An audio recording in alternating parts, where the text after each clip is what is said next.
चीन ने विकसित किया दुनिया का सबसे बड़ा चौगुना बायोनिक रोबोट, जो दूरदराज के सीमा क्षेत्रों और अत्यधिक जोखिम वाले युद्ध क्षेत्रों सहित मानव सैनिकों के लिए बहुत चुनौतीपूर्ण साबित हुआ है। विश्लेषकों ने रविवार को कहा कि चीन ने दुनिया का सबसे बड़ा बिजली से चलने वाला चौगुन बायोनिक रोबोट विकसित किया है, जिसके जटिल वातावरण में रसद वितरण और टोही मिशन में शामिल होने की उम्मीद है। चाइना सेंट्रल टेलीविजन (CCTV) ने शुक्रवार को यह जानकारी दी। रिपोर्ट क्लिप से देखते हुए, मशीन चलते समय एक वयस्क की तुलना में आधे से अधिक लंबी है और इसकी लंबाई इसकी ऊंचाई से लगभग 2 गुना है।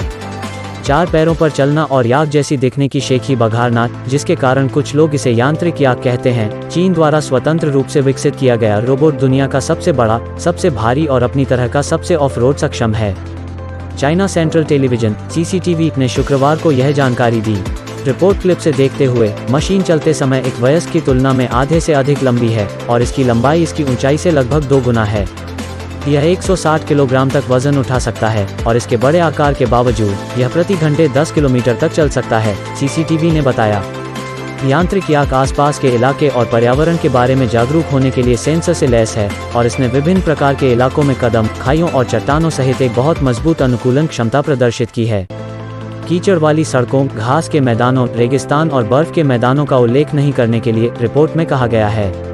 रिपोर्ट में कहा गया है कि संयुक्त मॉड्यूल के 12 सेटों के लिए धन्यवाद। रोबोट आगे और पीछे जा सकता है, मुड़ सकता है, तिरछे चल सकता है, स्प्रिंट, डैश और स्थिर तरीके से कूद सकता है। CCTV ने कहा कि चौगुनी बायोनिक रोबोट को पठारों, पहाड़ों, रेगिस्तानों और जंगलों जैसे वातावरण में भोजन और भोजन सहित आपूर्ति देने के लिए तैनात किया जा सकता है, जहां सामान्य वाहनों को पार करने में मुश्किल होती है, CCTV ने कहा। CCTV ने कहा कि एक अन्य संभावित उपयोग करीब तो ही है, क्योंकि यह लगातार युद्ध के मैदान की खुफिया जानकारी इकट्ठा कर सकता है और जटिल वातावरण में भी लक्ष्य आंदोलनों की निगरानी कर सकता है, जो मानव सैनिकों के लिए बहुत चुनौतीपूर्ण साबित हुए हैं। सुदूर सीमावर्ती क्षेत्रों में मिशन के लिए रोबोट एक बहुत अच्छा विकल्प है, जहां निरंतर निगरानी की आवश्यकता होती है, लेकिन स्थितियां निरंतर मानव उपस्थिति का पक्ष नहीं लेती हैं। उदाहरण के लिए उच्च ऊंचाई वाले पठारों, बर्फीले क्षेत्रों और घने जंगलों में। एक चीनी सैन्य विशेषज्ञ ने नाम न छापने का अनुरोध किया। रविवार को ग्लोबल टाइम्स विशेषज्ञ ने कहा कि यह अत्यधिक जोखिम भरे युद्ध क्षेत्रों में भी महत्वपूर्ण भूमिका निभाएगा, क्योंकि यह कुछ मानव स्काउट्स और डिलीवरी टीमों की जगह ले सकता है और हताहतों की संख्या को कम कर सकता है। विशेषज्ञ ने कहा कि जरूरत पड़ने पर रोबोट भी हथियारों से लैस हो सकता है और हवाई ड्रोन की तरह सशस्त्र टोही मिशन चला सकता है, लेकिन केवल जमीन पर। मैकेनिकल याक एकमात्र चौगुन बायोनिक रोबोट नहीं है जिसे चीन ने विकसित किया है। एक अन्य उदाहरण गेडा नामक एक बायोनिक यांत्रिक कुत्ता है, CCTV ने बताया। मशीन कुत्ता सिर्फ एक असली के आकार के बारे में है।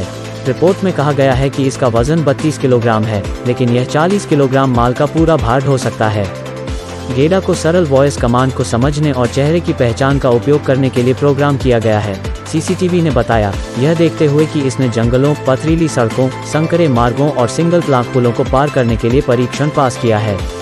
विश्लेषकों ने कहा कि चीन से और अधिक प्रकार के बायोनिक रोबोट विकसित करने और युद्ध में अपने फायदे का उपयोग करने की उम्मीद है।